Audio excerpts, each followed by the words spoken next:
하나님의 말씀 시편 57편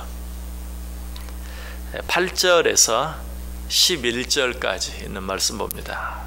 시편 57편 8절에서 11절까지입니다. 우리 다 같이 한 목소리로 읽습니다. 내 영광아 깰지어다. 비파야 수구마 깰지어다. 내가 새벽을 깨우리로다. 주여, 내가 만민 중에서 주께 감사하오며 문 나라 중에서 주를 찬송하리이다. 무릇 주의 인자는 커서 하늘에 미치고 주의 진리는 궁창에 이르나이다. 하나님이여, 주는 하늘 위에 높이 들리시며 주의 영광이 온 세계 위에 높아지기를 원하나이다. 아멘. 자, 시편 57편 어떤 시라 그랬죠? 다윗이 사울을 피해서 굴 속에 숨어 있을 때 지은 시다. 아마 다윗이 참 어려운 일을 많이 당하기도 했지만, 그러나 그 많은 어려운 일들 가운데서도 이 때가 다윗의 일생에 있어서 가장 절박한 때가 아니었을까 하는 그런 생각을 해보게 됩니다. 실제로 오늘 이 시편 57편 시에도 다윗의 그런 절박한 마음이 잘 나타나 있죠. 4절에 나와 있어요. 내 영혼이 사자들 가운데에서 살며 내가 불사르는 자들 중에 누웠으니 곧 사람의 아들들 중에라. 그들의 이는 창과 화살이요 그들의 혀는 날카로운 칼 같도다. 지금 뭐라고 말하고 있습니까? 내 영혼이 사자들 가운데 산다. 또 내가 불사르는 자들 중에 누웠다. 그리고 그들의 이는 창과 화살이요 그들의 혀는 날카로운 칼 같도다. 한마디 한마디 한 단어 한 단어가 다윗이 얼마나 절박한 그런 상황 가운데 있는가 하는 것을 잘 느끼게 해줘요. 자, 다윗만 그렇습니까?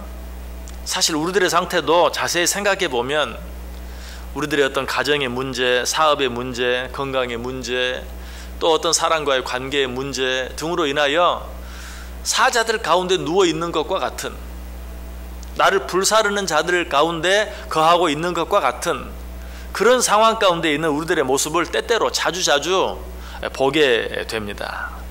정말 우리들의 삶도 이런 일들이 너무나 많이 있다면 이런 일들 가운데서 우리가 벗어나기 위해서는 어떻게 해야 할까요? 유명한 옛 말이 있죠. 호랑이에게 물려가도 정신만 차리면 산다. 바로 그것이, 성경도 이런 상황 가운데서 사자들 가운데 누워있는 이런 상황 가운데서 우리가 그 모든 상황을 이겨내기 위해서는 어떻게 해야 하는가, 성경도 똑같이 이야기하고 있어요. 베드로전서 5장 8절에서 근신하라 깨어라 너희 대적 마귀가 우는 사자같이 두루 다니며 삼킬 자를 찾나니. 자, 이 말을 순서를 바꾸면 너희 대적 마귀가 우는 사자같이 두루 다니며 삼킬 자를 찾나니 근신하라 깨어라. 아까 말씀드린 호랑이에게 물려가도 정신만 차리면 산다. 사자들 가운데 누워있다 할지라도 너희가 깨어있기만 하면 된다 라고 동일하게 이야기하고 있는 것을 보게 돼요. 그래서 마태복음 25장 13절에도 그런즉 깨어있으라 너희는 그날과 그때를 알지 못하느니라. 마지막 날 언제인지 알지 못하는, 우리 힘으로는 어떻게 해볼 수 없는 그 일을 위해서도 너희가 깨어있기만 해라. 그러면 된다. 또 누가복음 21장 36절에도 이러므로 너희는 장차올 이 모든 일을 능히 피하고 인자 앞에 서도록 항상 기도하며 깨어있으라. 깨어있으라고 계속해서 강조하고 있는 것을 보게 돼요.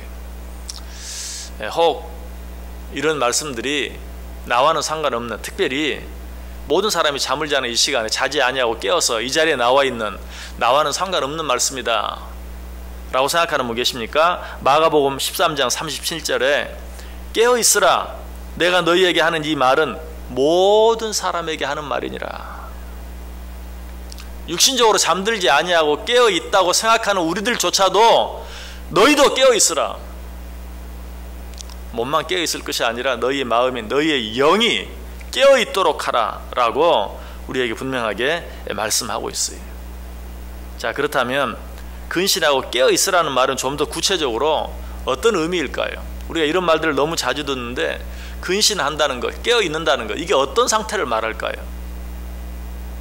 이 상태는 그야말로 사자가 지금 내 앞에 으르렁거리고 있다는 사실을 깨닫는 것이, 한 마리가 아니라 내가 완전히 사자들 가운데, 한가운데 여러 마리의 사자들이 나를 둘러싸고 있고 내가 그 가운데 살고 있다는, 그 가운데 누워 있다는 사실을 깨닫는 것이 깨어 있는 것이, 이 사실을 몸으로 확실히 깨닫고 있지 못하면 그것은 아무리 잠을 자지 않고 눈을 뜨고 있다 할지라도 그건 깨어 있는 게 아니, 사자가 내 적이라는 사실을 아는 것, 이것이 깨어 있는 것이다.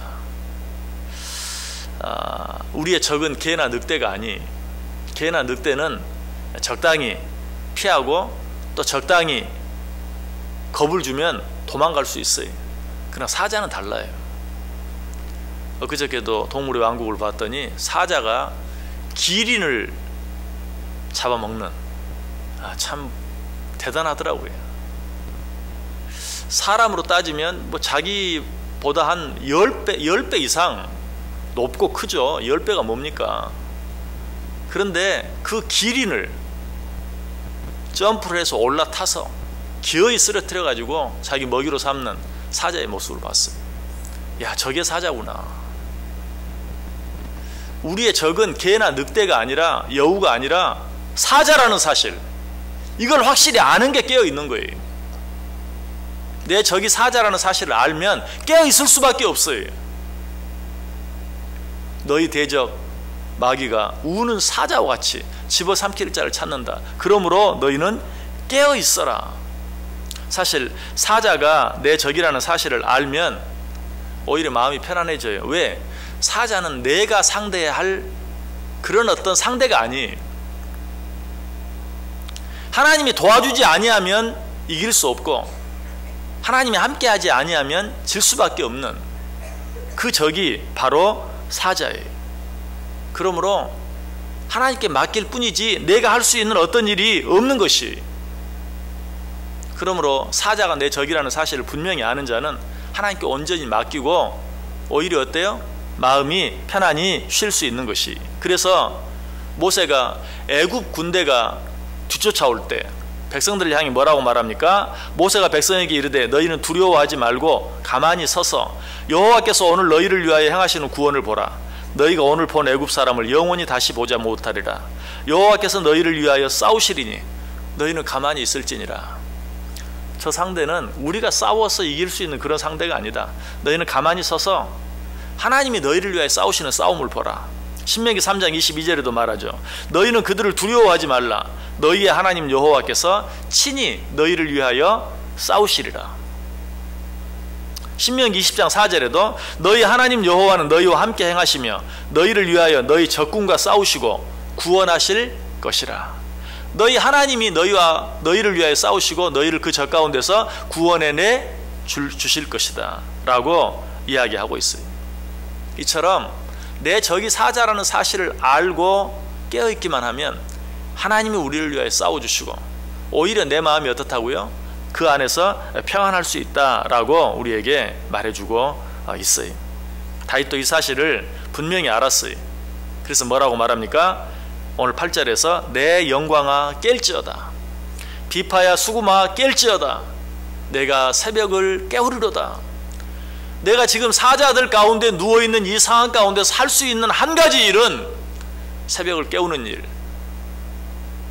자지 아니하고 하나님 앞에 모든 것을 맡기고 기도하고 간구하는 일, 이 일 위에 내가 할 수 있는 일이 없다라고 고백하고 있어요.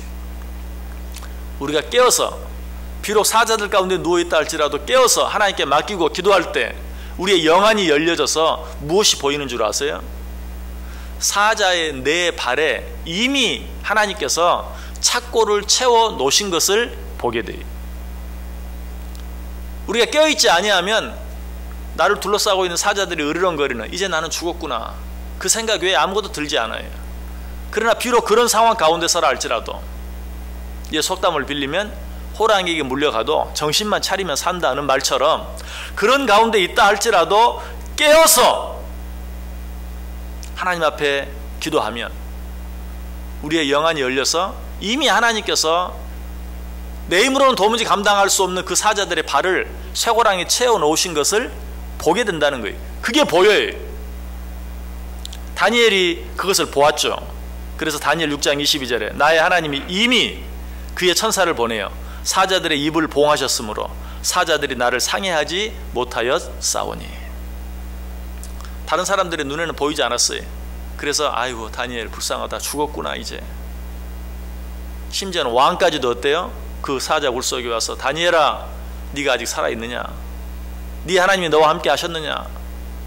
사실은 뭐예요? 무슨 기대를 갖고 한 말이 아니고 다니엘 네가 사자에게 찢겼구나, 죽었구나. 그러나 다니엘의 눈에는 하나님께서 이미 천사들을 보내어 그의 입을 봉해 놓으신 것을 보았어요. 비록 사자굴에 있다 할지라도 깨어있기만 하면 그게 보여요. 그때 우리는 어떻게 하면 두려움 대신에 감사할 수 있고 찬송할 수 있는 것이. 다윗은 이 사실을 알고 자기의 형편이 지금 사자굴 속에 들어있는 것과 같은, 사자들 가운데 살고 있는 것과 같은, 자기를 불사르는 자들 가운데 누워있는 것과 같은 그런 상황 가운데서 내가 새벽을 깨우리로다, 내가 정신 바짝 차리고 오직 하나님께 이 모든 일을 기도로 아뢰리라. 그렇게 했을 때 정말 하나님께서 자기 힘으로는 이길 수 없는 사자와 같은 그 적의 발에 쇠고랑을 채워주셨어요. 그래서 어떻게 했다고요? 사울이 굴 속으로 들어왔다가 볼일만 보고 그냥 나갔어요. 이것이 하나님이 하시는 일이요, 이것이 깨어있는 자에게 주시는 하나님의 은혜다. 그래서 사도 바울은 로마서 8장 37절에 말합니다. 이 모든 일에 우리를 사랑하시는 이로 말미암아 넉넉히 이기느니라. 이 고백이 저와 여러분의 고백이 되기를 원합니다. 오늘 하루 정신을 바짝 차리고 깨어서 모든 것을 하나님께 맡기고 하나님과 함께 할 때 하나님이 우리를 위해 싸워주심으로 내 적이 어떤 적이든지 내 문제가 어떤 문제이든지 그것들과 싸워 넉넉히 이길 수 있는 복된 하루 될 수 있기를 주님의 이름으로 간절히 축복합니다. 기도하겠습니다.